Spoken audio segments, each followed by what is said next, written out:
the silence in our house in Oakville wasn't the silence of peace. It was the sound of 20 years of marriage being shredded inside a brown paper envelope left on the granite kitchen counter. No warning, no argument, just a note that said, "I'm not the man you once knew." At 45, I wasn't just a divorced woman. I was a ghost walking the streets of Ontario, and everyone I knew looked at me as if I were a tragedy waiting to be buried. My name is Elena Moreau. For 2 decades, my identity was Julian's wife and the twins' mother. We had the perfect life in one of the most prestigious neighborhoods in the Greater Toronto area.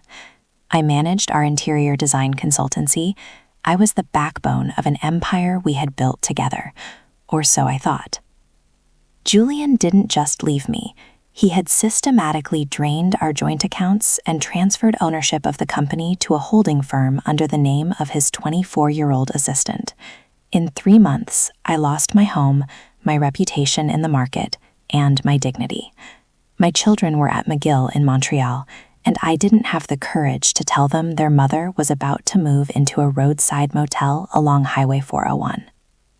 I remember sitting on a park bench in Burlington under a freezing November rain. I had $40 in my wallet and an old suitcase. The looks of pity from my former friends at the country club hurt more than the bankruptcy. "Poor Elena," they whispered. "It's over for her." That was when I saw a small sign, blurred by rain, in the window of an abandoned fabric shop in an industrial area. "Inventory for sale, owner deceased." I went in just to escape the cold. Inside, I met Mrs. Gable, an 80-year-old woman whose hands trembled so much she could no longer cut the linen she used to sell. I helped her close the shop that day. She offered me tea and a small room in the back in exchange for organizing the inventory. For the first time in months, someone didn't look at me with pity, but with need. I started using the scraps of silk and linen no one wanted. I began sewing small pieces, designs I used to see in the mansions I once decorated, but now with a soul I had never given them before. I began selling at local markets in Hamilton and Guelph. Starting over was brutal. My hands bled, my back ached, but my mind was, for the first time, clear. 2 years later, I haven't regained the mansion in Oakville, and I don't want it back. I live in a bright loft in an old building in Kitchener.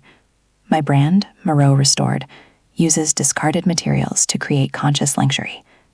When Julian saw me at a charity gala in Toronto last month, he tried to approach me. I simply smiled and kept walking.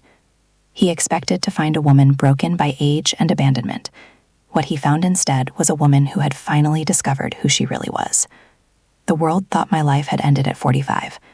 Little did they know, I was only dusting off the stage to begin the real show.